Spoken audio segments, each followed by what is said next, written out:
अच्छा, तो हम लोग क्या करते हैं कि वो फॉर लूप वाला कोड उठाते हैं और उसको हम लोग उठा के डिस्प्ले में ले जाते हैं. Let's try to call this function and use it.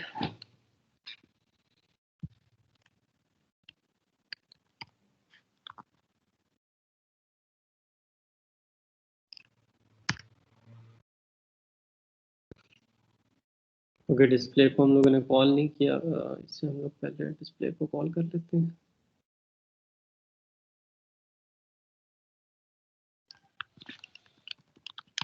अभी अगर डिस्प्ले के फंक्शन में कोई हमारे पास एरर होता तो अभी हम लोग उसे कॉल किए बगैर अगर कंपाइल करते तो वो एरर डिस्प्ले होना चाहिए था या नहीं? अगर हमारे पास टेम्पलेटेड कोई फंक्शन है, जैसे डिस्प्ले जो है ये हमारे पास टेम्पलेट फंक्शन है ना, तो अगर हम लोगों ने इसे कॉल नहीं किया तो फिर ये कंपाइल भी नहीं होगा. तो एट टाइम्स इस तरह होता है कि उस फंक्शन के अंदर हमारे पास कोई एरर होते हैं, लेकिन हम लोगों ने क्योंकि उसे कॉल नहीं किया होता इस वजह से हमारे पास वो चीज़ जो है डिस्प्ले नहीं होती, और उसके एरर्स जो है वो डिस्प्ले नहीं होते. तो अब ये देखो, ये जो हमारे पास सेकंड वाला जो फंक्शन है, ये जो सेकंड वाली वैल्यूज हमारे पास डिस्प्ले हो रही है, ये हमारे पास डिस्प्ले के फंक्शन के थ्रू हो रही है. तो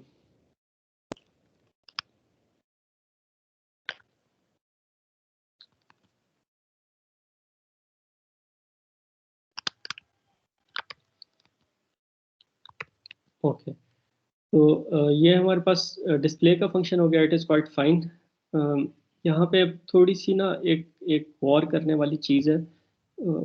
उससे आपने समझना है, लिस्ट को हम लोग यहाँ पे जस्ट वैल्यूज उसकी डिस्प्ले कर रहे हैं ना, तो उसकी वैल्यूज हम लोग कोई चेंज तो नहीं कर रहे. तो shouldn't we make it a const parameter?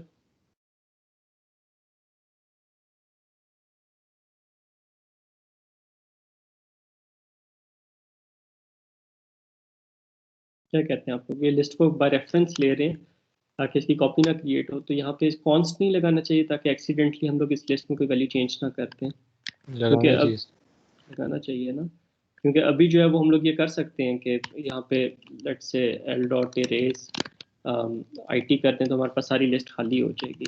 ठीक है, तो we don't expect this thing in in display function, लेकिन इसके हमारे इस कॉन्स्ट लगाने से हमारे पास कुछ और प्रॉब्लम्स आ जाएंगे. Let's have a look at them. अब देखो, उसने हमारे पास एक एक एरर दे दिया. इसकी डिटेल में आप जाके देख सकते हैं, लेकिन मसला ये है कि जो अगर हम लोग एरर को ना भी देखें तो हमें पता है कि ये जो आइट्रेटर है, इसके थ्रू हम लोग लिस्ट के अंदर जाके वैल्यूज़ को जो है वो रिमूव कर सकते हैं, नई वैल्यूज इंसर्ट कर सकते हैं.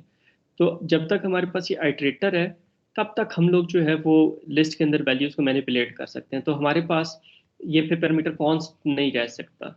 ठीक है, तो we have to do something कि जिसके थ्रू हम लोग लिस्ट की एलिमेंट्स को चेंज ना कर सकें. तो उसके लिए हमारे पास जो है वो STL प्रोवाइड करता है const iterator. Const iterator is just like an iterator, but the point is के आप जो है वो इस आइट्रेटर के थ्रू लिस्ट की कोई वैल्यू चेंज नहीं कर सकते. जिस तरह अगर आप ये करते हैं, अब IT देंगे तो अब आपके पास यहाँ पे एरर आ जाएगा. ठीक है, क्यों? क्योंकि ये जो है वो आपके पास कॉन्स्ट आइट्रेटर, अब इसके थ्रू आप जाके वो वैल्यूज को जो है वो चेंज नहीं कर सकते. ठीक है, तो आपने ये ख्याल रखना है कि लिस्ट को जब भी आप एक फंक्शन के अंदर बाय रेफरेंस रिसीव कर रहे हैं और उसे कॉन्स्ट के तौर पे आप रिसीव कर रहे हैं, तो फिर आपके पास सिंपल आइट्रेटर काम नहीं करेगा. फिर आपको जो है वो कॉन्स्ट आइट्रेटर लेना पड़ेगा. Const iterator is designed in a way कि उसके अंदर जो है वो वैल्यूज जो है वो उसके थ्रू आप मैनिपुलेट नहीं कर सकते. तो अब जब हम लोग इसको कंपाइल करते हैं तो नाउ इट हैज़ कंपाइल्ड, वो रन करेंगे तो वही जिस तरह पहले हमारे पास आउटपुट थी तो उस तरह की हमारे पास आउटपुट आ गई. ये क्लियर है बेटे सबको? कि जस्ट हम लोगों ने आइट्रेटर को किया किया आइट्रेटर को हम लोगों ने जो है वो कॉन्स्ट आइट्रेटर जो है वो हम लोगों ने कर दिया है. ठीक है, तो इस चीज़ का आपने ख्याल रखना है कि लिस्ट को जब भी आप एज अ रेफरेंस कॉन्स्ट ले रहे हैं तो उसको आपने फिर कॉन्स्ट ऑपरेटर के थ्रू जो है वो आपने उसको लेना, कॉन्स्ट आइट्रेटर के थ्रू आपने उसको यूज़ करना, आइट्रेट करना.